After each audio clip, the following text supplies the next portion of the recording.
event, of course, the Super Bowl within the Super Bowl. Of course, I'm talking about the halftime show with Kendrick Lamar. Before you go off, do your thing. Who said I'm going off? I said you are hyping me up. Okay, fair enough. I said it. Okay? That's what I said. Because, okay, before we get to actual Kendrick, okay, I teased something at the beginning of this episode that made me validate. I felt like I was validated for not watching this game. Okay? Okay. You know who Travis Kelce is? Yeah. Arguably one of the best tight ends in the game.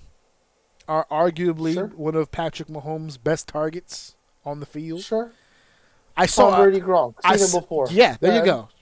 I saw a stat for the Super Bowl that made me smile from ear to ear because I'm like, and I'm so glad I didn't watch this. It was a picture of him leaving the game, rolling his little rolly bag, and the shit said 0 catches for 0 yards. Yep. He went 0 catches for 0 yards in the fucking Super Bowl. Bro, Mahomes didn't have a completion, I think, until the third fucking quarter. He was 0-5. Bro, I'm telling you. What the fuck? Okay, listen to me. I get that it seemed like a boring game. And it's funny that I haven't watched football in a very fucking long time. I haven't had the chance to do it. So I was really excited to be able to watch this. And I'm glad I did. Because a lot of people are like, oh, that game was boring, and I guess the only way it was fun is if you were a fucking Eagles fan. But I'm a fan of the game. See, the one thing I benefited from growing up is that I didn't have a team. I bounced around a lot, but Right. I like to explain to people was like, sure, people would call me bandwagon fan because I would like popular teams. But it wasn't the team that I really was fucking cared about. It was the players. I was a player guy. Okay. Like when Marshall Falk and I'm drawing a blank on some of the receivers around that time was running. Like I was a huge Rams guy. I was all about the fucking Rams. That was the greatest show on turf. That's Isaac Bruce. That's Terry Holt. Yes, Terry Holt. That team, dude. Yeah. I love that. The Terry Holt. I love Terry Warner Holt and Marshall Falk. Kurt Warner at the helm. Yeah. Right, so I was a huge Rams person. Every time I played Madden, I would use the Rams because I loved the players that played on the team. I'm always like that. Randy Moss, I was a huge Vikings guy. Right. Huge Viking guy. When who's the big quarterback from the Vikings? You like that was damn, because it was Randy Moss. Damn, I think it had a doc on him too. Chris Carter was the other receiver for that team. Fuck, they had a dope quarterback for that year. I forgot who it was. Not McNair. Not Cunningham. Was that Cunningham? Cunningham. I think it was Cunningham. Wasn't it Cunningham? I think it was. Okay, we'll go with that. I think it was. Anyway, that squad, I was a huge Vikings guy. You could have sworn I was from fucking Minnesota. Like, that's the person I've always been. I like teams. I like players. The other big thing that I really love that is someone who likes the game more than like the spectacle of it, right? So like I love defensive games. People hate defensive games because they're low scoring, they're slow. I mean, you got 4 quarters. Damn, we're nice. I just looked it up. It was right? Randall Cunningham. Randall Cunningham. Okay, yeah. So that's what I mean. Like, I was in love with the players, but I also love defense. And unironically, before the game, because obviously I'm in Philadelphia, so everyone was like excited about the Philly game. Okay. I was like, you know what? I'm not. They were like, oh, this is going to be a really high scoring game, which kind of it was, but like, it's a high scoring game. And I'm like, you know what? Even if it's a low scoring game, I really love defense, so I'll enjoy it regardless. I know some people like the fancy, high scoring, big touchdown all the time type of shit. But I that's fun, but I like defense too. So when I'm watching this, I literally told one of the Philadelphia guys, I was like, dude, this was after the game. I told him, I was like, I haven't watched football in like almost like 5 or 6 Super Bowls. I'm being honest, probably more than that because I stopped watching football before I was with my wife. So, and because of working at Lowe's. And I said, I tell you what, there are 2 things that I have not seen from this, that I have never seen before like this. Is a defense this fucking good since the Ravens with Ray Lewis and the gang. Okay.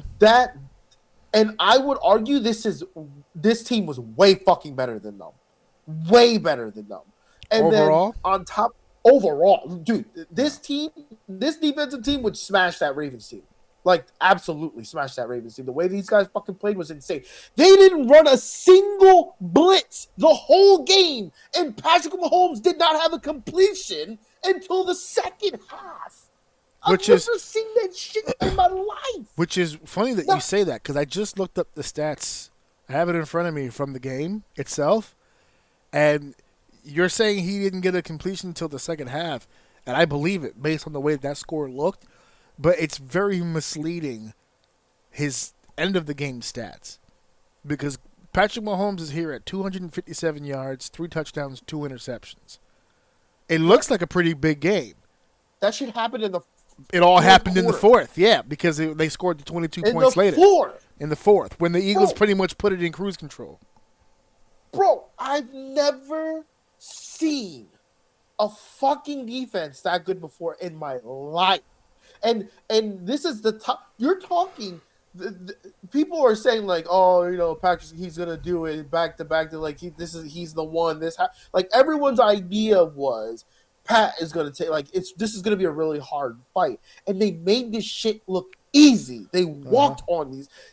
No completions, like that blows my mind. You're talking about generationally one of the greatest quarterbacks of all time going down in history if he keeps playing the way he plays, and he did nothing. Their greatest tight end of all time that they keep talking this Kelsey guy nullified. Didn't get the rock once. He didn't touch the rock once. I told you he was Tom Brady and Gronk would never. I told you he was going to go off. I told you. Go ahead, say it with your chest. Go ahead, be it. But my point is we're not even done with that, because not only am I glazing the defense. Go ahead. I've never seen a defense. I've never seen a defensive team this good with a fucking offense. Pause. As nasty as this fucking nonsense. Hold on. Before you continue, allow me to hit you with a stat, because I gotta have it in front of me.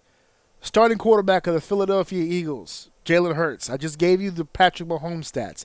257 on the yardage, 3 touchdowns, 2 interceptions. Jalen Hurts, 221 on the yards, so less yards, 2 touchdowns, 1 less touchdown, 1 less interception. He threw 1 interception. Here's the stat that's gonna fuck everything up. The leading rusher for the Philadelphia Eagles was Jalen Hurts. He ran the ball 11 times for 72 yards. He scored a touchdown with his feet. Dude. Wait. Here's the best stat. Only one person in the entire football game rushed for a touchdown. It was Jalen Hurts. Dude, how many times was he sacked? Good question. I gotta look for that. Keep talking. I'll let you know. I think it's none. Maybe one, but I think it's none. And the reason why I say no. We got 1 sack on the board. Drew Tranquil sacked him once. Okay, and the only reason why I say this is because I was talking to somebody, unironically. I know it's gonna come off a little sexist, but a girl, was talking about the Phillies, and usually when you talk to girls in Philadelphia, like, oh, love the Phillies. Like, this chick, knew her shit. She was like, oh, if you're going to put money on them, you should put money on Jalen Hurts not being stacked, because, I would have lost money. But she was like, because the way he plays throughout the season, it's like this. He's like, this guy will throw an interception before he gets fucking sacked. And to be honest with you, the interception he threw was to avoid a sack. Yeah. He should have thrown the ball away. He was trying to get rid of it. He was under pressure, but I think he felt like he had a small enough window to get it out. And his range of motion got cut short. But if he was able to go through the whole pass, it was a touchdown. But because his arm got cut short, he didn't get the full range, the ball went short and got picked off. But it was to avoid a sack. But anyway, this dude's accuracy. So I stand on the line of Peyton Manning is a better overall. Overall quarterback? Peyton Manning is a better pocket passer than Tom Brady. Okay. Fair. I Whoa, feel whoa, like whoa, whoa, whoa. Peyton Manning You has said better accuracy than Tom Brady. Ooh, that's an argument. Peyton Manning. Okay. I know. I'm willing to die on that hill, but I feel like Peyton Manning has a better teardrop accuracy throw than Tom Brady. We're talking top of the line. I'll give you the teardrop. If I knew that throughout my entire season, what's going to win me games is dropping the ball at the back end of the end zone, I'm picking Peyton Manning as my quarterback. Okay. Is what I'm just trying to say. And Hurts was tear dropping all over the fucking field. Like, it was amazing how he was putting it just over the fingers of the defenders, and it would just gracefully land on the chest of his receiver running upfield. Like, the way he was placing the ball on the field was absolutely fucking impressive. Like, they really got me wanting to watch him play next year.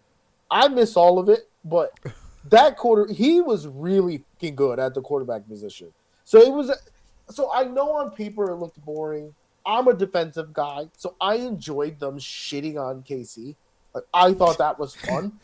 Effortlessly, dude. They did a 4-man rush the entire fucking game, not a single blitz. They were able to utilize everybody in the secondary because their line was just fucking killing up front, dude. It was absolutely fun to watch. I liked it anyway. I know a lot of people found it boring. But yeah, he's a great player. He is a great player, and you know you know what's crazy about this? Jalen Hurts. I have it in front of me. Jalen Hurts was drafted by the Philadelphia Eagles, quarterback out of the University of Oklahoma. He went 53rd in the second round. Yep. And he got drafted in 2020. This is his second Super Bowl. From how I've seen him play, he is playing exactly what they wish Michael Vick was. He's the Michael Vick that they wish they had. Yeah, I would probably say that Vick was faster. Right. I would probably say Vick is faster. But if you tell me that if I could get Michael Vick, take about 5 points off his speed and put 20 into his actual ability to pocket pass and like his field awareness and his ability to plant his feet and dig deep and get the ball down the field. This dude threw a 70-yard bomb like he just playing catch with his son. And like threw it on target. On target. Above 2 defenders, if I'm not mistaken, in the fucking end zone. Look at the quarterbacks that went before Jalen. Quarterback of Jordan Love out of Utah State. He went to Green Bay, 26th pick. Got it right here. Justin Herbert out of Oregon for the Los Angeles Chargers. He was the 6th pick. Tua Tagovailoa, however you say his name, from Alabama. He went to the Miami Dolphins. And Joe Burrow for Cincinnati went with the number 1 overall pick. All very talented QBs. All starters for their team. Only one Super Bowl champion among them. That's Jalen Hurts. Dude, I was so fucking impressed. I was so fucking impressed by that game. It was such a fun game to watch. Even my wife was enjoying it because I was explaining the game to her. She don't really know football that much, but she's actually been asking me quite some time, let's watch football. For some reason, I just kind of like want to get into football, and I just never really kind of wanted to sit and watch anything. Mm-hmm. But we watched that. And she actually like really fucking enjoyed herself watching it and explaining it to her and stuff like that. It was a good time, man. I really did enjoy that shit. That was fun. Now, as hyped as you were, well, off to the new season. As much fun as you had watching the game, it appears you had an equal amount of fun talking about enjoying the halftime show. Oh, Now the halftime show, I was just going to say in case you don't know, at this point, who doesn't fucking know, right? Even people who don't watch the game or put on the show knows what the fuck we're talking about. Kendrick Lamar Los Angeles's unmerciful sniper of the wordsmiths. He was the halftime show. We got a small taste of him not too long ago when it was the Dr. Dre, Eminem, Snoop Dogg, 50 Cent, Kendrick Lamar joined them for that little ensemble. We got a small taste, but this was a stage just for Kendrick to do his thing. And, mixed reviews, I guess is the best way that you could put it. But you said that, and I asked you, I said, before we talk about it, should I watch it? You said, no, you don't have to. And I said, okay. But then I started thinking about it. I'm a professional. I don't want to wing it. So I saw it was like a 13-minute clip. It's the whole show. I said, all right, you know what? I'm going to watch it. Right? I said, you know what? I'm going to watch it. Bing bang to bing bang. All the way through. From Sam Jackson all the way to Game Over. I'm going to watch it. So I watched the whole shebang. I watched the whole deal. I'm going to be honest. Yep. I'm not going to be listening to any Kendrick Lamar music anytime soon. Every time I drive to work and that shit hits my fucking Sirius, I change the channel every time.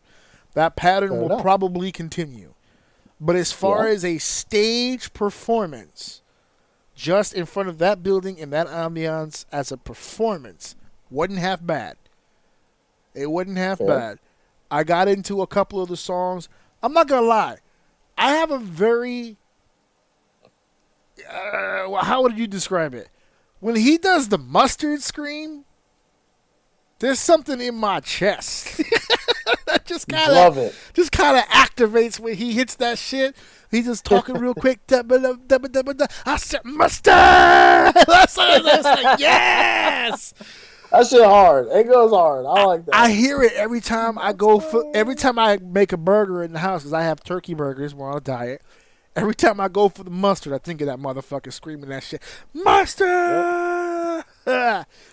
Okay, so you're probably going to kill me for this, but that's fine. I don't really give a shit. No. I want your because I think I'll be able to piggyback. You know what my point's going to be. I need you. No, I don't. I need you to go first, though. Okay, so here's where I am with this with everything, right? I just gave him props. As a stage performance in that setting, including the genius move of using Sam Jackson throughout, with the whole tying things together, and hey, don't be too ghetto, too loud, or whatever he's saying. I got the whole vibe. I got the whole vibe of what he was trying to pull off there. As a stage performance, I just said it. It was dope. I'm not gonna front. He went from song. He didn't do 20 songs like most people try to do, which was even better. I think he kept it to like 6 or 7 or something like that. It was a low number. And he didn't do his famous songs. Yeah, there was some songs. Right, people had. He grabbed me because the one song that I do actually like from him, and I only like one. And I thought to myself, I'm probably not going to hear it because it's an old song. He's probably going to do a lot of his newer shit. But he did do it. Him and SZA doing All the Stars. I like that song, the Black Panther song. Hold on. What? What happened?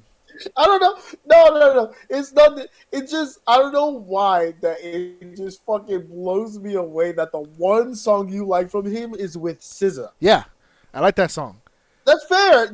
It's a good song. I'm not saying it's just so weird to me. You're not really like a hip hop guy though. It used to be, but not anymore. Not for a while. No, I haven't.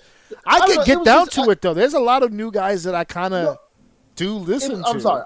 I threw that just took me back a little bit. Okay, well he did the song. It's not a bad choice. I'm not saying you're wrong or weird for it. It just was. It hit my ears weird. That's all. That's all I'm saying. Go ahead. Yeah. So he does the song, right? And I'm like, okay.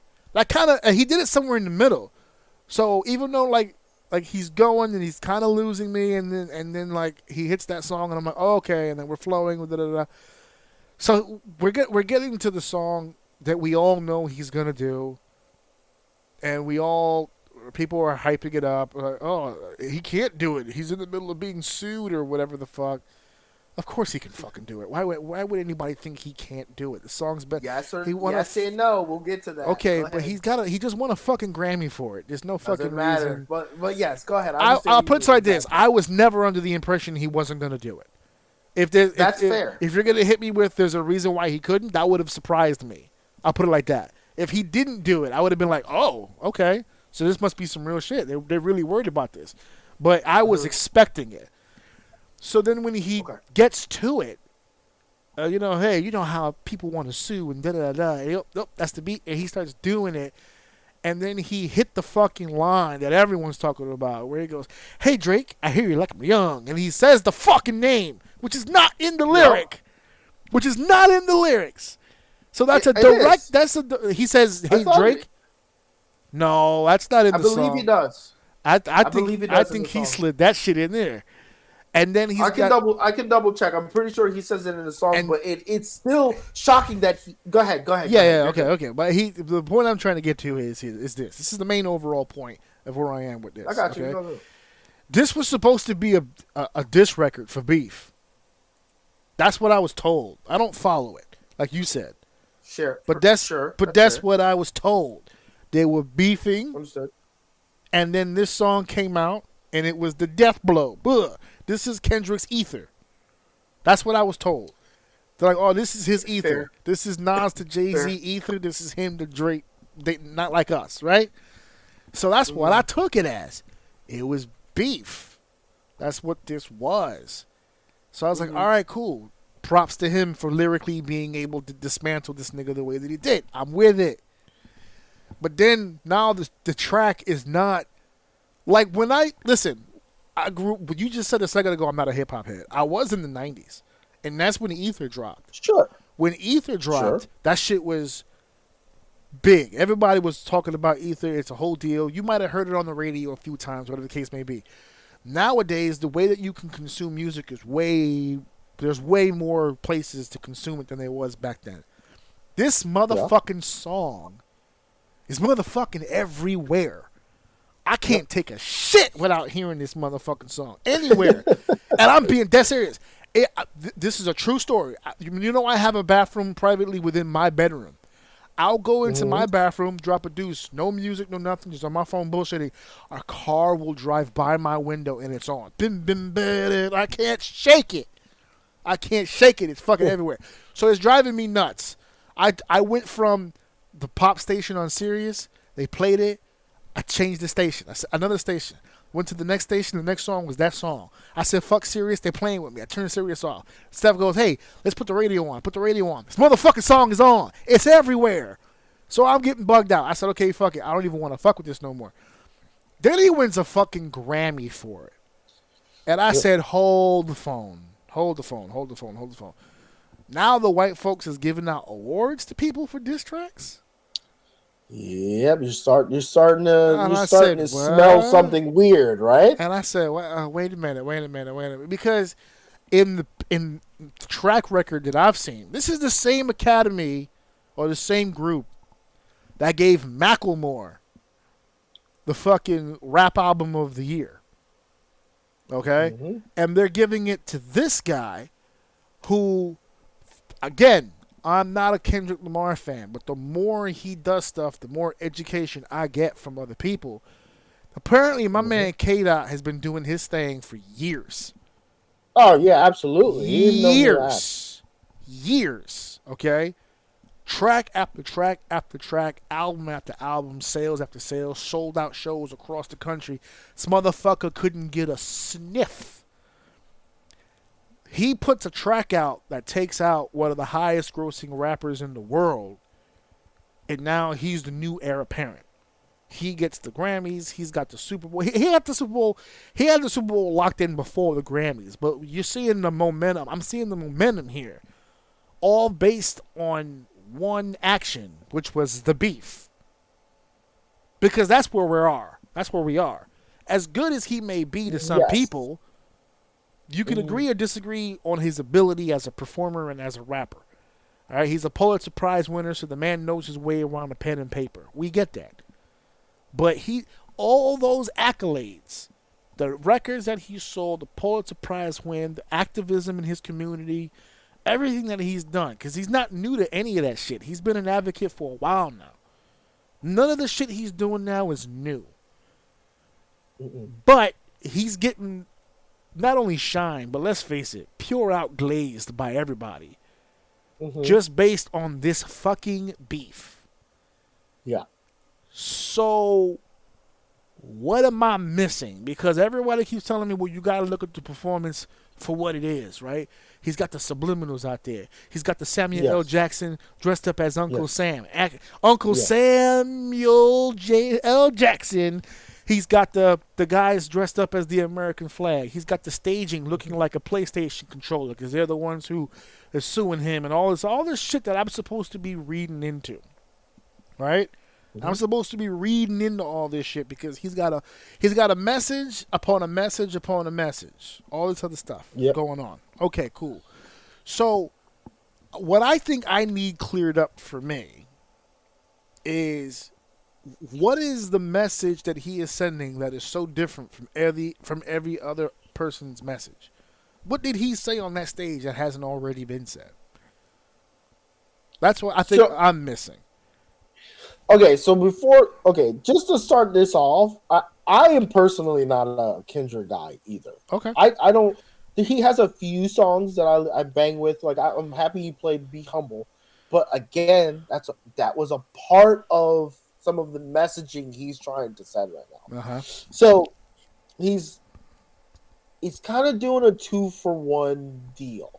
The main thing that is the low-hanging fruit is that he's attacking Drake. He's not just first of all, he's disliked Drake for years, like multiple. So there's no secret.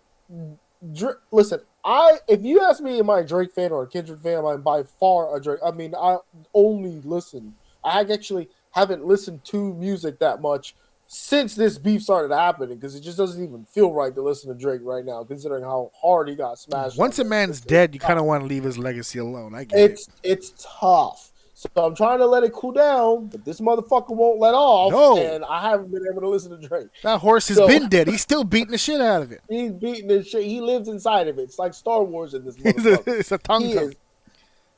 So the main thing here is that he's disliked Drake for a long time. If I'm guessing, because usually 9 times out of 10, Drake has had a one-on-one with someone who's extremely talented. Drake likes to control and take and create this farm, right? Like, he likes to take talent and put them in his farm, and he farms them. Some people push back against that. Some people fall into it. There are 2 big names that we'll talk about specifically that pushed back. One of them was Kendrick, and the other one was XXXTentacion. Now, I don't know if you know who that is. Yeah, I know. But that is a young rapper who had gotten killed. He was going shopping for a car. Some goons pulled up. They tried to make it look like they were taking him for his money. They killed him. He's gone from us. Like, that's it. We don't have X no more. So that was a while ago. Fast forward a little bit. There have been snickerings of Drake being the one that put a hit out for him. So whatever, right? No one can confirm that. Then, this guy, as petty as he is, I forget what song it was, but it's on a song with 21 Savage, where he basically is alluding to he was on vacation when he put the hit out on X. So while X is getting killed, he's like sipping mimosas in the sun, right? Like, it was a bar he made that hinted that he put a hit on X. X is dead while he was out on vacation chilling, unbothered, right? So it's almost like weirdly where like everyone knows he killed X, but it's like you can't touch him. Like nothing has been proven, so to speak, like that type of shit. Okay. And that doesn't sit with Kendrick well either too much, and you can tell. And he actually, so a lot of this is symbolism. A lot of people are referencing a game. Some people are referencing Squid Games because of the shapes. Just kind of hold the idea of a game being played. Now, the reason why people are alluding more to Squid Games than any other type of game is because it alludes to rich people using their money to watch people die. Like, basically, like Squid Games. Like, the rich people Right. watch these poor people fight for money. And, like, that's literally what he does. He hides behind his money, and people die behind it. It's basically the message, right? So that's why people are alluding to Squid Games with the whole imagery and stuff like that and the shapes. Now, when I first saw it, I'm like, well, okay, I see that, but where is X coming from? Now, you could probably say season 2 with the X's and the O's, but that doesn't sit with me well or whatever, Okay. right? Yeah. Fast forward, I watched a breakdown on it because I had to watch a breakdown. I can't remember lyrics like that, and I don't know a lot of his music, so I have to like rehear it to kind of try to get the message. When he's in the X, he does a very specific song when he's in the X, and the song is I don't know. I think it's called Peekaboo. It's and whatever, but he says Peekaboo in it, and the lyrics is basically saying you can't hide behind your money. Essentially, like, we know you killed them type of shit. Like, we know what you did. He's like, I see you. I know what you did. That's the whole imagery of the song, and he's doing that inside of the X for as symbolism for XXX Tentacion. Uh-huh. So that's imagery right there of him basically calling him out. And when he is, I know I'm skipping a lot of other imagery. There's a lot. You have to go. If anyone out there is really interested on this deep dive, I promise you it's interesting to listen to. Go listen to the hip hop heads who love Kendrick Lamar, because this shit goes to other albums. Apparently, he's been saying shit about this stuff for years, and they're tying back a lot of his lyrics. Even some of the lyrics in the songs are like shout outs or breadcrumbs to other songs that he has talked about this stuff. So there's way too much for me to deep dive. I don't know this dude nearly enough. But the part that had me blown, like I was completely off my rocker about, is you said yourself, like, okay, how does he not do this song? Because it's such a big song. There's no way he doesn't perform this song. Well, the problem is, the biggest issue here that I think a lot of people overlook is the system is rigged. And people get protected in any industry. Top of the guy, people gets protected. Vince McMahon, he went a very long time protected. People left him alone. He bought his way out of shit until enough was enough, and somebody actually fucking went after him and got him the fuck out of there. This is kind of the same thing. This guy, Drake, has been an absolute... There's no secret to this. He is an absolute fucking terror when it comes to just people. He's fucked anyone's wife. Befriended, I swear to God, friend or foe, he's fucked your wife, he's fucked your sister, and he tells you about it. He even, out of all people, the one person you would think would be protected from this is Lil Wayne. And he fucked Lil Wayne's baby mom while he was in jail. Wayne has said this is true. Wayne even rapped about it. I forget what song it was on, but he said something along the lines like, something like, I couldn't trust a hoe named Tammy, but well, hoes gonna be hoes, so I couldn't blame Tammy. You think he's talking about his ex. He's talking about Drake. Hoes are gonna be hoes. Drake has done this forever. So to him, it's just like, yeah, of course. Like, if she gave it to him, then it is what it's nothing he can do about it. But like, he's gonna go after it. He's like an unfixed dog who just pisses on everything. This is a known fact. But because he has so much pull, because he has so much money, because people, you understand what the industry machine is, right? Like, right, I'm asking you, like, you know what that machine is, right? Yeah. Yes. He damn near is the machine. So, like, that's why he's able to, like, oh, I like this person. Number one hit. Now all of a sudden you're hearing that track all over the place. He hits those buttons because he has the pull, because he makes multi-millions, billions of dollars for the people that are behind him. And he's got a big head for it. And he went absolutely nuts. Well, the reason why it was so shocking is because when you are someone of that position, you cannot people bigger than him can't allow their asset to be called a pedophile on the biggest stage in America. It would never happen. We've seen things like this before where things have been changed because they won't allow certain things to happen. This is a real thing. This happens. Call it Illuminati, call it whatever the fuck you want. People pull plugs on shit because they don't want certain looks on their assets. And the fact that they allowed this to run amongst legal, Drake has been trying to sue them for defamation of calling him a pedophile so that he can make it so that they could not play it at the Grammys or play it at the Super Bowl. And his own record label, who he's made multi-million dollars, and say they have come out and said a statement, we don't agree with this.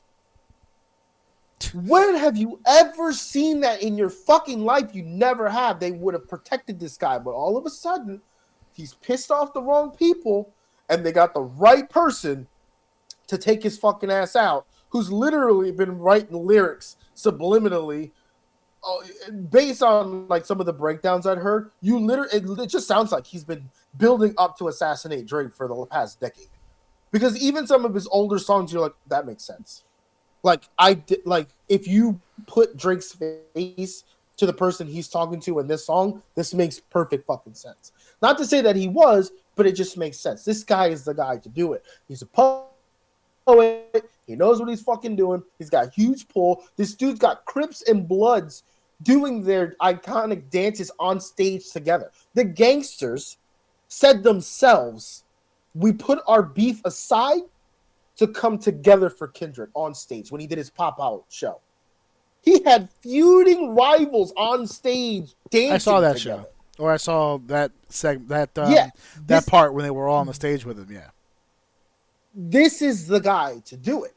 So they finally had the right formula to take him out, and the fact that they greenlit all of this, they played into the mindset of that mindset. There's no way they're going to allow this black man to be up there without you two on the Super Bowl. It's just not going to fucking happen. And what happens? He's on stage. He runs his own set. He has both Drake's exes in SZA and Serena. Serena, yeah. Serena was up there crip walking. Yep. And SZA is also an ex of Drake's, who's openly talking shit about Drake on a record with Drake. But because that shit sounds sweet when a girl is trashing you in a song where you're trashing each other, it's like, this is fire. We can make money off this. But SZA has never been afraid to talk shit about Drake. She's very open about her relationship with Drake and how much is whatever.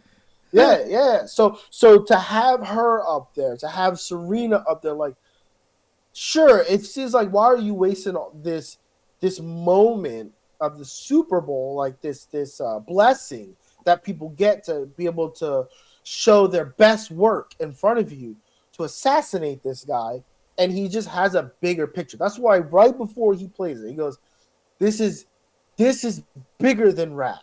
And what he say, something along the lines of 40 acres and something. 40 acres and a mule. 40 acres and a mule. He made it's reference to like slavery. Like yes. He wants to take his land back. It's basically that was supposed to be the reparation for the slaves. Yes. Right. This isn't just about Drake. It's about the hostile takeover of what Kendrick would call posers and leeches, sucking the life out of the rap game for their own benefit. And he is trying to be at the forefront of taking that back. And the only way to do that is to cut the head of the snake.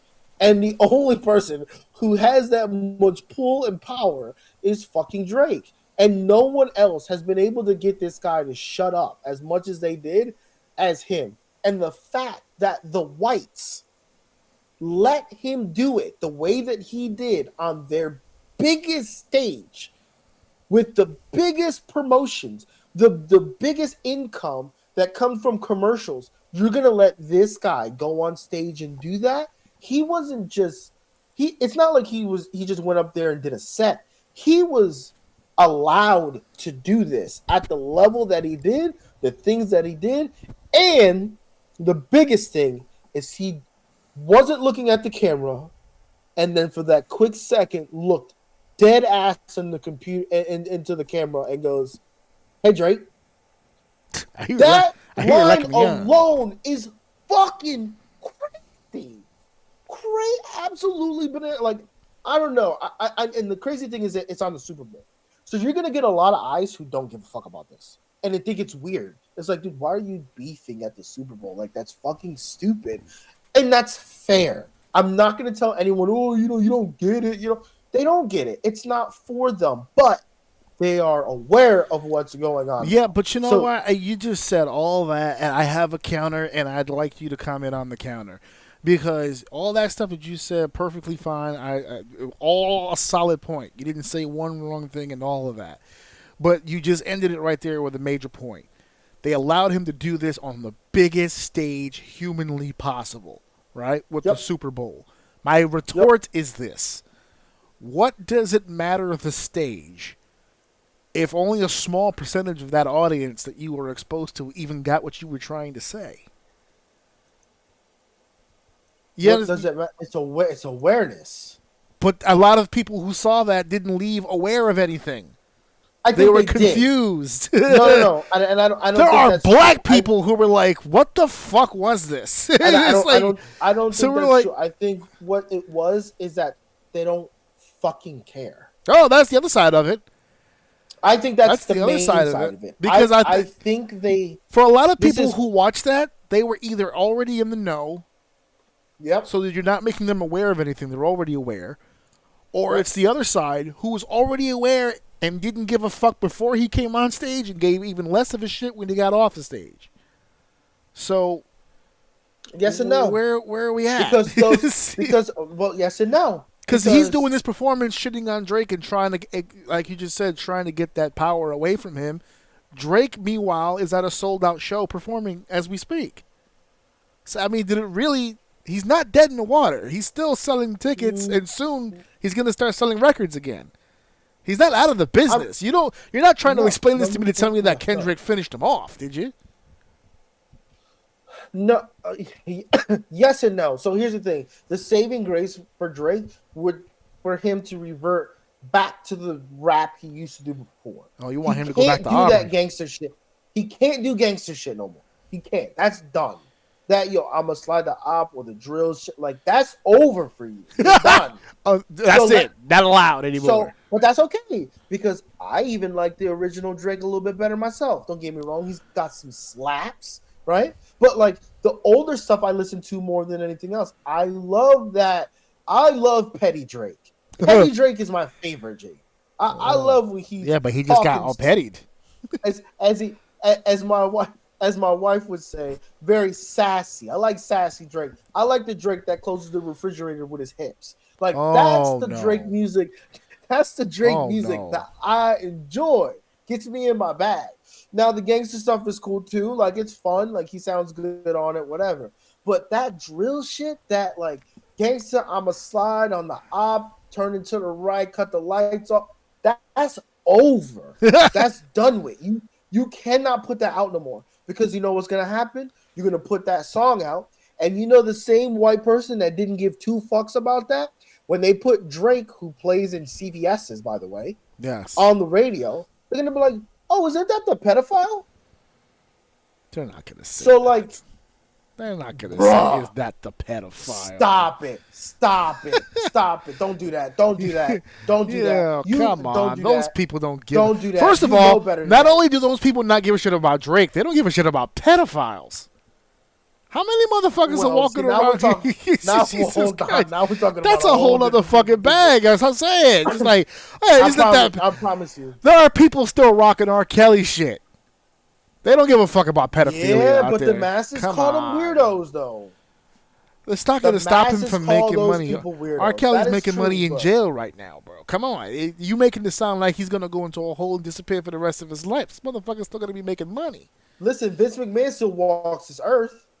Exactly. Like, exactly. What are you exactly. talking about? Yeah, there are hoes still getting slapped by him today. Where's the death blow? I'm not seeing it.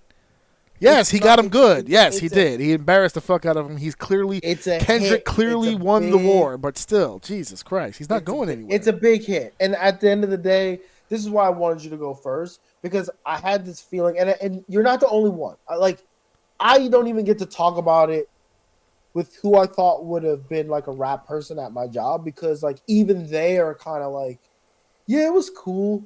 Yeah, exactly. I'm like more of a Drake guy, but I'm like, all right, yeah, me too. But it's just like, there's a reason why this is so big as it is. It's not just Kendrick. This is being pushed along. Here's why deliberately to execute him. I know. Here's why. Here's the hole in the whole thing, and I could be wrong, but I haven't. How many times have we heard this? Sometimes it's not the message; it's the messenger. He's doing all the right things. He's saying all the right things. I don't give a shit about him. That's the only fucking. That's the only deal. If you fuck with him, you fuck with him. I get it. Like I said at the beginning of this, I don't. It was a good performance. It's not gonna put me onto his music, but for what it was, and especially in the middle of a game, you know what I'm saying? A little something, little side entertainment. It wasn't terrible. I love what I'm hearing about his activism. I love what I'm hearing about him standing up for the little guy. I love what I'm hearing about him trying to bring the rap back to its roots and get it away from these bloodsuckers. Everything you saying about this, about his activity and everything he's doing, is phenomenal. Phenomenal work. And the fact that he was able to go against this dude and trash him the way that he trashed him, bravo. It's him. There's something about him that just turns me the fuck off to the whole fucking thing. I don't know how to explain it. It's something about him and his personality and the way that he, like, as stupid as it may sound, like, when I watch videos going through my Facebook and shit like that, like 50 grabs me. M grabs me. There's people that I'm listening, and it's not even like the fact that they're old niggas. There's a couple of younger guys too. Because you old. No, there's like when Wayne talks, he grabs me. There's a lot of people. He's not young. He's not young. Okay, well look, my point is this: there's motherfuckers who know exactly what you're talking about and have had those battles. Okay, the current one is Kendrick and Drake, but you can make an argument that there's been this battle in rap for forever. Jay became one of those people. Jay-Z became one of those people where he became a succubus to the fucking business. Diddy can go without comment, right? There's always been people in the industry using that power for evil, and then here comes the white knight to try to stop that evil. That has always happened. But there are certain figures in time in the game where it's either the charisma about them, it's either the way they deliver this shit, how deliberate. There's something about them that gravitates you toward them. And they go, yo, I support this dude. I support him. I believe what he's talking about. This motherfucker over here is being an asshole and a dick, and he's taking money out of pockets, and he's burying people he shouldn't be burying, and he's playing favorites and all that shit. Yeah, fuck him. Take the power from him. I don't get that vibe from Kendrick. There's nothing about him that makes me want to go, yeah, I'm behind this dude 100%. Now, that's me. Yeah. There's very clearly millions of people around the world that feel very, very differently, even outside of the state of California. Obviously, if you go into California, it's a dead man's bet to go in there and say some shit about Kendrick Lamar. But outside of that state, it used to be 50-50. It's not so 50-50 anymore. There seems to be a larger group of individuals every day that's getting behind the message more. But I can't look at somebody who saw the Super Bowl halftime show and go, I don't really get it, and go, you know what? I feel you. You know what I'm saying? Like, I can't go against a guy that says something like that, because everything you just said made complete sense to me. But there's just something about him that makes me fall into that I don't give a fuck what you have to say category. I wish you know what? Let me take you away from the halftime Super Bowl for just a second. I've heard him do radio interviews where he talks about the song, talks about the beef. But then I've seen him do radio interviews where it's not so much about the beef. He's just talking about the music. He's talking about family. He's talking about your everyday life, things like that. It's not always about having to make money and fuck that guy, right? He lives life. There's other aspects. I've heard him talk. I've heard him be himself and just, have a conversation. And he sounds like a really cool dude. But he sounds like your coworker at the fucking local grocery store. He sounds like there's nothing about him. His mannerisms, his mood, everything about him is just so chill, so laid back. He sounds like somebody I would love to sit down and smoke with and chill. Yeah. But to be in a fucking movement, to be in declaring fucking war, you know what I'm saying? I'm not fighting for this dude. There's something. I'm not going into the foxhole with it. I'll share a blunt with you, my bro, but we're not going into the foxhole. We're not taking shots. Everybody's trying to paint Drake like this powerhouse of a personality. I'm not going against him with with Kendrick. Now, 2020 being what it is, the way that he went about the business and took care of it, okay, cool, great for you. You did the unfucking thinkable in my eyes. Soon as he hit that bar, nigga, fuck the big three, nigga, it's just big me. And I went, okay. Now you acting like someone. I said, right. Now I was like, okay. I started to see it a little bit, but then it wasn't one diss. There was 11 disses. And it was he would put one out on Tuesday and then he had one out on Thursday. And then it was he wasn't for every time Drake responded, it was 3. I'm like, it started to feel manufactured. It felt fake. It didn't feel real. Okay. It wasn't like it was tit for tat. Here's my song. Okay, he responds. Okay, I'm gonna take what he did at his song. I'm gonna hit every point. I'm gonna respond to it, and then I'm just gonna fucking kill him. No, he had pre-prepared music where he had an idea in his head, and it didn't all fit into one song. So he made 3 fucking songs so it all fit. And instead of just releasing when necessary, he just fucking flooded the fucking network with it. And just put all kinds of shit out there. And then the one track stuck. Because for everybody who will sit there and tell you Not Like Us is a dope song, I dare you to fucking name any of the other ones. There's a few hip-hop heads out there who could probably name all of them. But there's a lot of motherfuckers on social media talking about how great this song is. They don't even know any other song he had. They were surprised he had enough catalog to be in the Super Bowl halftime show. So, it could go either way. To be honest with you, it could have gone either way. But big ups to him for having the performance, no extras as far as being when last time he was there, when he was part of an ensemble. He had features on him with SZA and Mustard was out. Mustard didn't do shit. He was just out there holding a football, which is dope. He was dancing. That was his Timberland moment. He was just out there just fucking, he was just rocking it. But that was all Kendrick. And Kendrick is moving from stage to stage. He's on the field. Brother was rapping his ass off, breathing, walking, straight bell-bottom jeans, chilling, doing what he was doing. Big ups. I don't dislike the man. I'm not a fan of the music, but I don't dislike the man. I love what he's doing. But unfortunately, I walked away from this Super Bowl halftime show feeling like, to me, it felt half and half. I'm on the other half. I'm sorry. I was just like, it was a dope on-stage performance. For rap, for 13 minutes of rap on the big stage, that was pretty good. I can't even remember. Has there ever been really did anybody else? Is he the only one to do 13 minutes by himself straight rap? Just straight alone? I don't think so. I don't think so. That's what I'm saying. So by it wasn't himself? No, by himself for the whole performance, not like a piece or an appearance or a cameo or nothing, just straight 13 minutes. I don't think so. Other than that, I wouldn't even. I give him all the credit in the world for pulling that shit off. He did his thing. His breath control was fucking insane. Insane. Too. That boy's built for the stage. I gotta give it to him. That shit was what it was. But as far as all that message stuff goes, I'm like, oh, okay. You over it? No, it's not even about being over it, because if you're a historian of anything, you know that repetition is the key. One voice will never stop a problem. Ever. It's got to be repetitive. Every generation has to carry that voice through and through and through and through. Kendrick is doing his part.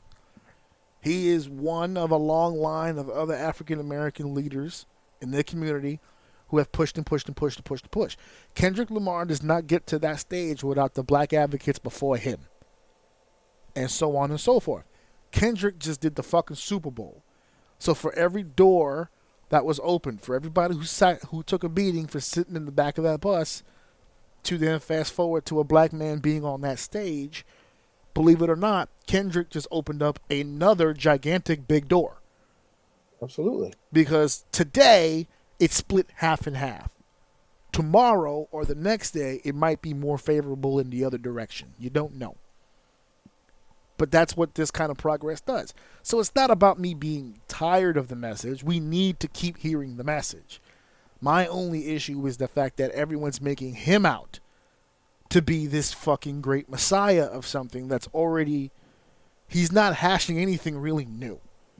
If anything, if you want to give him credit for something, I give him the credit for taking that conversation that everybody's already having and putting it in the position of light that nobody else was able to do it. That's unique. I'll give him that. That's a victory for him. But this ideology that he's this... The modern day Martin Luther King here. We need to chill. he's continuing. He's passing the torch. He received it. He's doing well with it. One day he'll have to pass it on to the next young man to continue on that road, and so on and so forth. He's doing his job. He's doing what he's supposed to do, and I give him credit for that. But this Super Bowl halftime show was not the rising of Christ. We can relax. It's okay. It's good. That's heat. And with a pinch of racism.